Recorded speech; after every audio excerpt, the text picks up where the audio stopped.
You hear me now? Great. Baruch Hashem. Okay, with Siyata Dishmaya, we're doing part 2 of the Mishnah that we started yesterday. We're in the second parak of Pirkei Avos, in the 7th Mishnah. And we're still in the words of Hillel Hazaken. So I'm skipping the first part of the negative ones, and we're going to the second part. This is a continuation. Huaya Omer, Marbe Torah, Marbe Chaim. The person increases Torah, he increases life. Marbe Yeshiva, Marbe Chochma. If a person increases time spent in yeshiva, sitting down and learning, Marbe Chochma, he will increase wisdom. Marbe Eitzah, if he increases getting advice, Marbe Tevuna, he'll increase getting understanding. Marbe Tzedakah, if he increases charity, Marbe Shalom, then he will increase peace in the world. And the final one is Kana Shem Tov, Kana La'atzmo, Kana Lo Divrei Torah, Kana Lo Chayei Ha'olam Haba. We're just going to go through a number of questions on this section of the Mishnah. First of all, why were these 5 chosen, or 4 or 5? Why were specifically these ones chosen? There could be many things you could say. If you're looking for positive traits, if all we're saying is, as a continuation of yesterday, that a person has a higher sense of self and a lower sense of self. The lower sense of self that we described yesterday is one associates himself with his body. That, to a certain proportion, is healthy. It's important that a person gets involved in the physical world to take care of his needs, as long as the body is subjugated to the soul. But ultimately now we're talking about the soul being the leader, the soul guiding you. How do you know if something is from the body or from the soul? You can test it out. Do a lot of it. If you do a lot of something and it leads you to feeling sick and full and inflated and unhealthy, and you know that was just the soul the body for its own sake. That wasn't leading to productivity. However, if you're doing something in increased amounts and it leads you to have more of a sense of vitality and life, goodness and benefit, then you know that that thing that you're doing is emanating from the soul. So we have the body and we have the soul, and we have elements that emanate from the soul. And the Mishnah here chose a few. Why did it choose specifically these few, and what was it teaching us? And also, what are the parallels? Why does it say Marbe Torah, Marbe Chaim? I could have thought of many things. I would have thought it could have said Marbe Torah, Marbe Emet, Marbe Torah, Marbe Zchuyot, Marbe Torah, Marbe Tov. Why dafka the word Chaim, and why dafka Marbe? Even if I learn a little bit of Torah, doesn't it have value? That's on point number 1. On point number 2, what it really is the point number 2 difference of point 1. Point number 1 was learn Torah. Point number 2 is being yeshiva. I mean, what's the point of being in yeshiva for if not for learning Torah? And here it doesn't increase life, it increases wisdom. So what exactly is the difference between point 1 and point 2? What is it adding? The question on point 3 is very great. Anyone who's asked more than one person advice will find they're very confused. You have a thought that you need to take. You say, you know what, I'm going to ask all the Rebbeim in Keren B'Yavneh for advice. Oh my gosh, you are going to come out schizophrenic. There are so many different Rebbeim, each with different opinions, each with different drachim. By asking all the different Rebbeim, you come out so confused. And then people come and say, I don't know what to do. I asked this Rebbe and he told me yes. I told this Rebbe and he said, Chas v'shalom, T'yerek val yavor. And I'm so confused now. What am I supposed to do in my life? So, Marbe Eitzah, I would have said Marbe Bilbul. Right? That would have been an appropriate phrase to say. But here the Mishnah says, Marbe Eitzah, Marbe Tevuna. You get more understanding. Really? You get more understanding. You get more confused. And that's our question on point number 3. Question on point number 4, Marbe Tzedakah, Marbe Shalom. Those really two don't necessarily go together.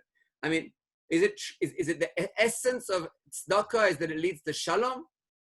Meaning, I would say maybe Marbe Tzedakah, Marbe Ochel, Marbe Tov, but Shalom, Dafka Shalom. I mean, there was an issue beforehand of friction, and tzedakah is resolving that. What is the relationship between tzedakah and shalom? I mean, let's think of who we know who did shalom. It was Aaron HaKohen. He was the one who increased shalom. Does it say by Aaron HaKohen that he gave tzedakah to people? That's not what it says. He spoke to each side. He caused peace. Why does it say, what's the connection between tzedakah and shalom? And the question in the final sections is totally out of left field. Meaning here, the pattern of everything was marbe, and suddenly it's talking about something else, what you should acquire. Kana shem tov, kana la'atzmo. You acquire a good name for yourself. Are we talking about ourselves now? I thought we were talking about more elevated things for Kadosh Baruch Hu. Now we're talking about doing things to have a good reputation. Is that why we serve Hashem, to get a good reputation? oh yeah, he knows me. I'm the guy with the good name. I'm trying to get my good name out there. And then it jumps to Kanalo Divrei Torah, Kanalo Chayil Haba. We're back to Torah. I thought Torah was the first thing on the list. Now we're on the last thing. And why does it say the word law, which is extra? So we can see that all the stages of this Mishnah have a great, vast amount of questions that we need great clarification for. So let's go through them one by one, get clarity on each of them, and then hopefully get a bigger picture, one sum total idea, which will summarize both this and also the last shir that we had together. Okay. So we started yesterday, and I mentioned it again at the beginning of today, with the idea that a person has a sense of self, right? Let's go through it again. You're a compound of the soul and the body. The body is the lowest sense of self. The soul is the highest sense of self. You are neither. Rather, you are where they meet. And your sense of self is something in the middle, meaning it's the two of them together. Now, your sense of self, your identity, is really your choice where you choose to align it. You could align it purely with the body, like we said yesterday, that would be unhealthy. That's the 5 points we made yesterday, when the body takes over and takes control of you.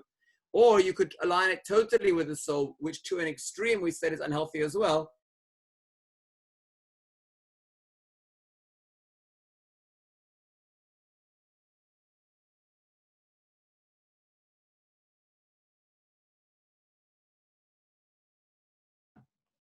So we're better off. There's a difference between two levels of wisdom. Can you hear me? Is everyone able to hear me? I feel like everybody is frozen here. Now, yes. Can you hear me now? Now, yes. Okay, just send me a message if you can't hear me. So there's two levels of learning Torah. There's a level of learning Torah. This is the Maharal now. There's a level of learning Torah on the first level, which is what's referring to when it says Marbe Torah. And there's another level of learning Torah, which it speaks about when it's saying Marbe Yeshiva. And each of them lead to a different goal.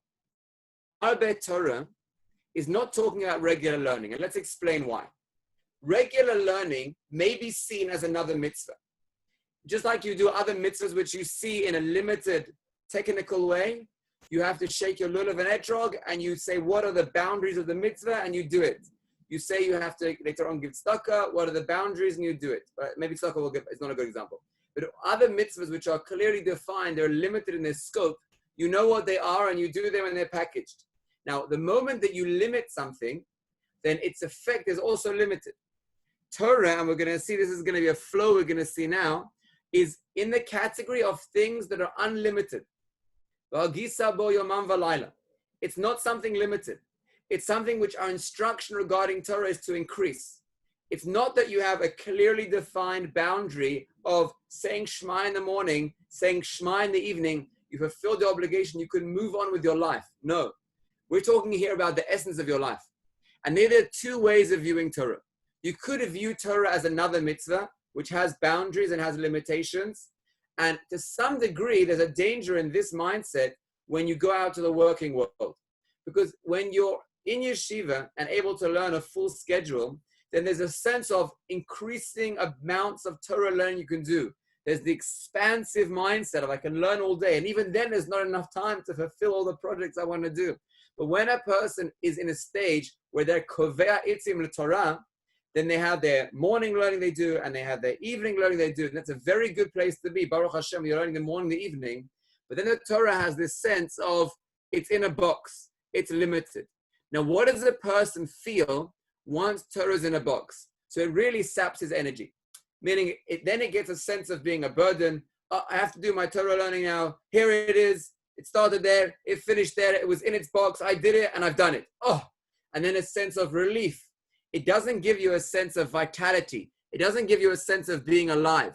It doesn't give you a sense of this is the essence of who I am. What the Mishnah here is coming to say is that there's a way where Torah would sap your strength. We know by Reish Lakish, the famous story of Reish Lakish, when Rav Yochanan offered him to learn Torah, he hadn't yet learned Torah. He just decided he wanted to learn Torah, and that thought sapped his energy. He tried to jump back over the river, and he wasn't able to. We know the Gemara says that Torah is mateshes kocho shel adam. It saps the strength of a person.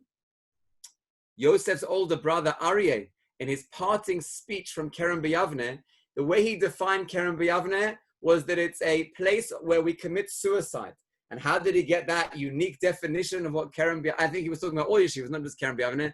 But the Torah says that when the way that a person learns Torah is he's memit atzmo aleha. A person should kill himself over his learning. So the goal of coming to yeshiva is where one kills themselves, essentially. And that was the point that he emphasized and strengthened and made a big deal out of that particular point. But you see, there are elements of Torah which, if you focus on from that element, then all you recognize is the sapping of the strength, the weakening of the strength. And that is doing that, but you have to see where that does that. Where does Torah sap a person's strength? When a person is still in the initial stage, like Reish Lakish was, that first point, like the Gemara is speaking about there, where you first enter the Ohel, that initial stage, then it feels overwhelming. It feels like, how am I going to accomplish all of this? Then there comes a stage where you start to identify your very sense of self with Torah. Meaning it's no longer there's a box which I have to go into for a few minutes, learn this Torah, and then I can go back to be myself again. Then you wouldn't feel energized from that. You would feel that it's like paying taxes. I will do it, I have my kovea itim, and then I can move on with my life. When you're marbeh Torah, you're marbeh chaim, what that means is it gives you vitality. It gives you a sense of, this is what I'm living for. This is my life. And life, not in the physical sense, but rather, orach yomim b'mina osher v'kavod v'atem advekim v'Hashem elekochem chayim kulachem hayom. The life there is not necessarily referring to a longer life that one will live. Rather, it's referring to a life well lived. A life of dveikus with Hashem. That doesn't come from learning a bit of Torah. And we're emphasizing what the word marbe is here. When a person learns a little bit of Torah, that means he's limiting a Torah. That means the effect of connection that he'll have with Hashem will also be limited. Once a person recognizes, I'm giving myself totally over to this, I'm investing in this fully, then he's giving himself life. He's giving himself vitality. The expansion mode that he gave towards Hashem, towards Torah, HaKadosh Baruch Hu gives back to him. That's stage one. Now let's go to the next stage. If you do that, you're just learning more and more and more and more information, then there's another danger that may occur. And this is a very important point. Chazal calls someone who learns a lot of information a chamor noseh sfarim, a donkey carrying books. Meaning you could be a person who has learned a lot of Torah, and it gives you a sense of mission and a sense of purpose, but it hasn't necessarily transformed you. It hasn't made you into a person who is a transformed person. I mean, let's understand how Torah works. There's a lower level of learning Torah where let's call Torah one, and it goes into you, and when it's in you, it's still one. And when it comes out of you and you tell it over to someone else, it's still one. Meaning you read information, you didn't process it, but you just have it, and then you say it over to somewhere else. The Torah, it's hard to say the Torah went through you and transformed you. You just kind of downloaded it and then passed it on to someone else. You press the forward button on an email. That's not going to transform you.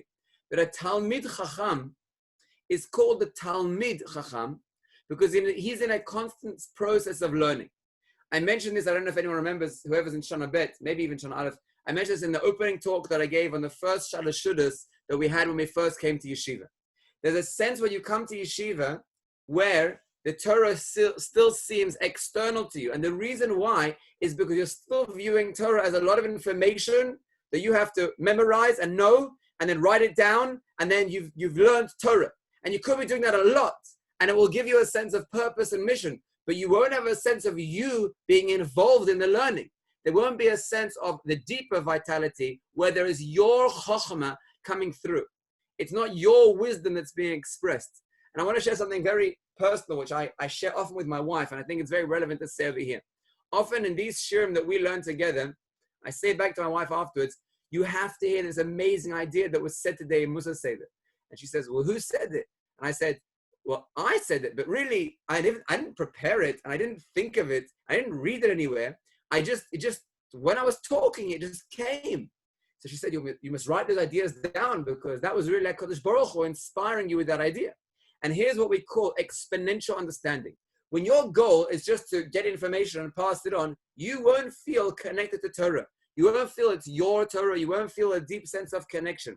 However, if the thought process that you go through is, I'm absorbing information, I'm processing it, and how does it make sense to me? How do I understand it? Then that's chokhmah. It's not external wisdom, but rather it's something which transforms within you, and you need to sit on that a lot. Now I'm going to emphasize the word sitting, because the word yeshiva and the word yishuv adas don't mean that you're just pounding, more information. But rather, that a yeshiva is where you pause. You have a yishuv adas and you pause. And that's where you allow all the information that you've already learned to enter you. And if you don't know what I'm talking about, maybe you haven't experienced this yet, but it's a crucial stage in learning of Torah. There's a stage of learning Torah where you're just trying to memorize facts and memorize information, but you're not deeply connected. You haven't got the chokhmah yet. All you have is the external information which you could quote over. You could give a brilliant shir, quoting your Rebbe word for word. But what are you uniquely contributing to the Torah? How is the Torah transforming you? Marbeh Yeshiva, where after you've learned and learned, you pause and you just allow it to settle.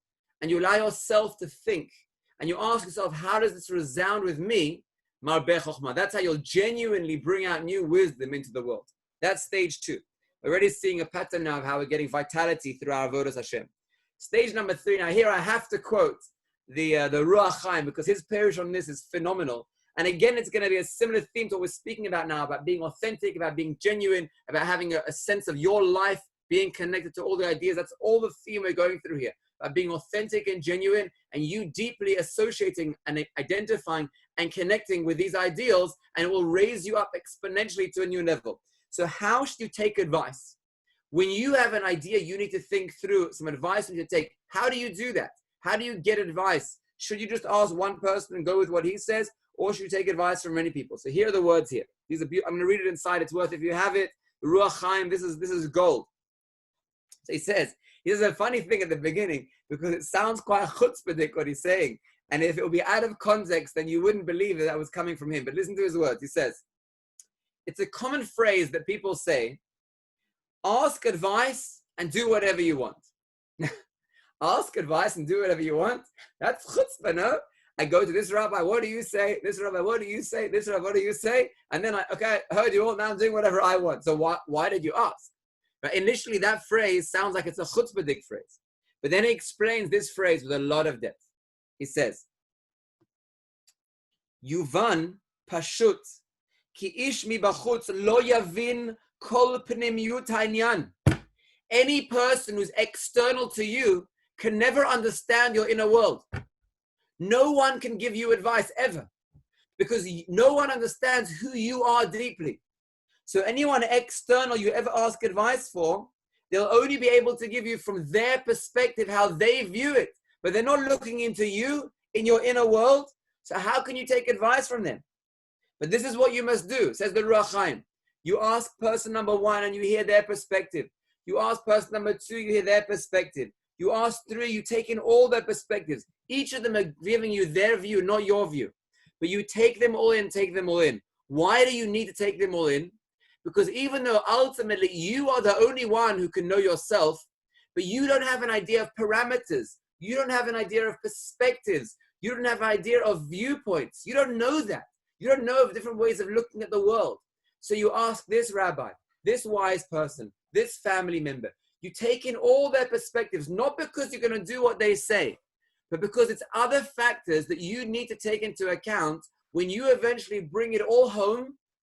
And then you pause, like we spoke about in the last Mishnah of Marbeh Yeshiva, and you pause and you think, okay, I now have all the facts in front of me. What do I need to do? Not what he told me and not what she told me, because they don't know my inner world, but they mentioned good points. I didn't take into account that long-term effect, that long-term consequence, how it's going to affect. I didn't think of those things. It's good that I asked people's advice. Now I have all the factors to take into account. But ultimately, only when you've gathered together all the information together, at that point you pause and you listen to your inner world.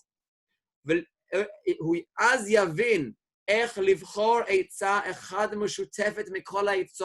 you've brought together the advice of everyone together, you've heard all the different peoples and you work them all and hear their inner world. That's the marbeh tzavuna. Then you'll get an inner wisdom, an inner understanding, because you'll understand the essence of who you are after hearing all of the days. That's what the phrase that sounded chutzpahdik, but actually now we understand it in more depth.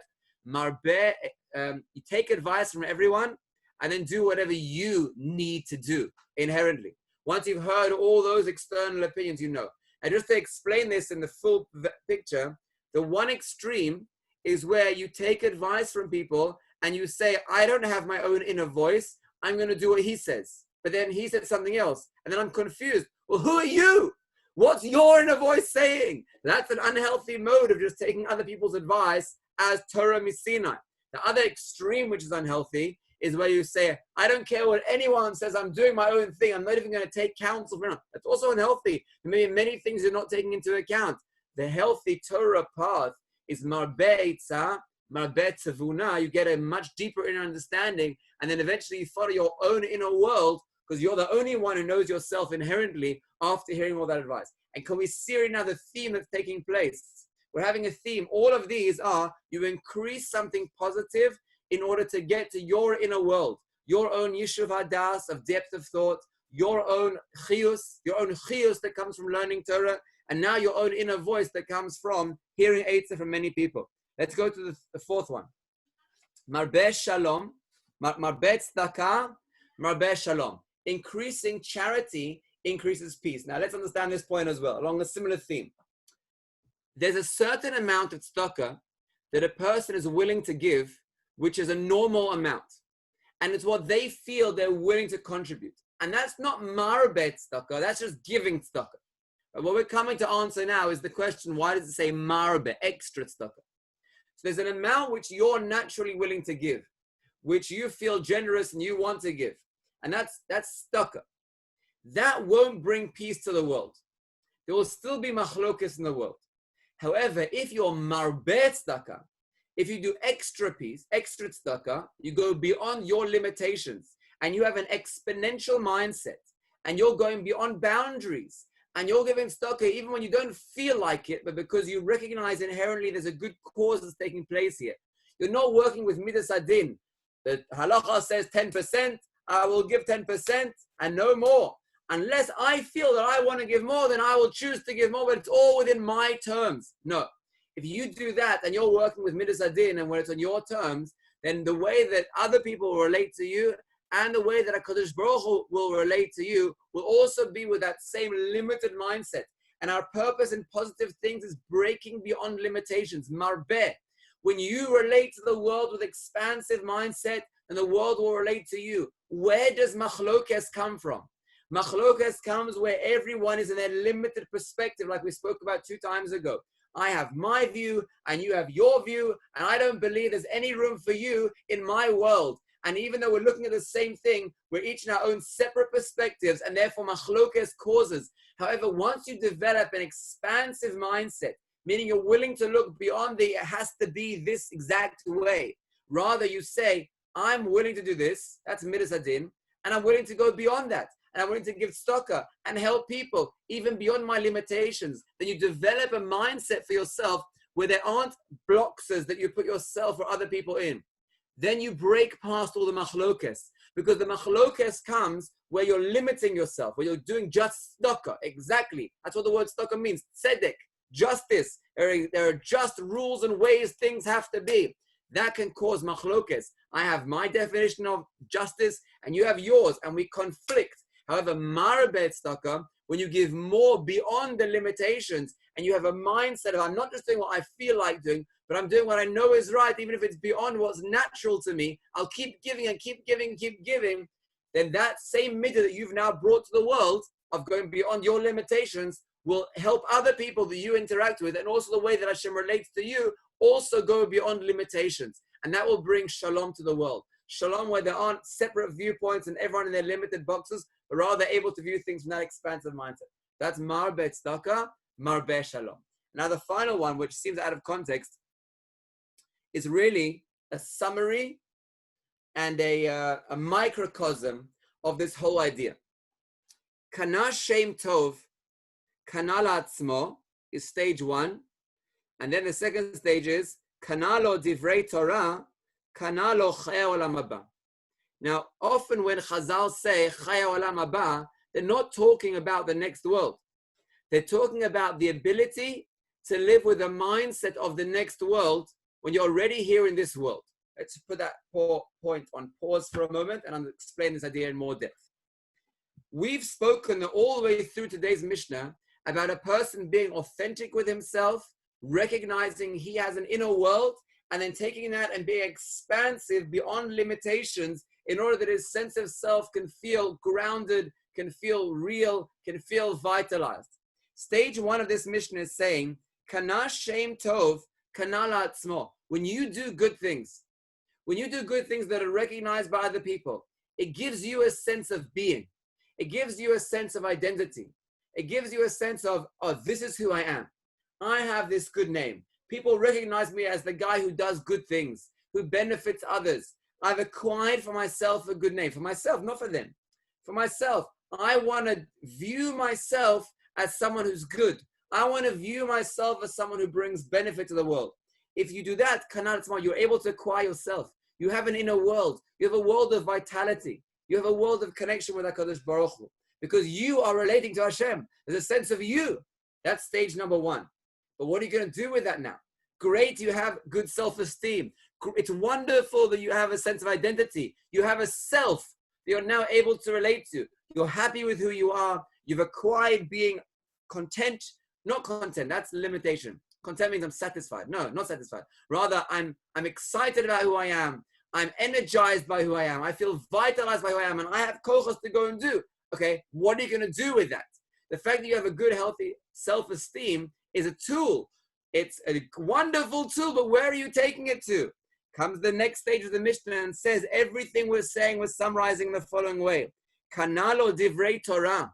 If you use that sense of self that you've built, that expansive inner sense of self, inner first of all, and then expansive. You have a recognition of who you are, and then you use it to benefit others, to bring goodness to the world. If you're using it for divrei Torah, you're using it for bringing a kedusha, holiness into the world through learning Hashem's words of Torah and leading your life according to Hashem's way. Kana lo chay olam haba. I want to explain this with a beautiful Gemara. The Gemara of Avodah Zarah, Daf Yud Tes on base, brings the pasuk right at the beginning of Tehillim, the second pasuk in Tehillim.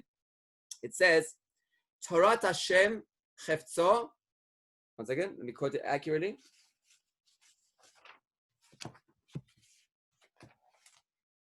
The Torato Yehegeh.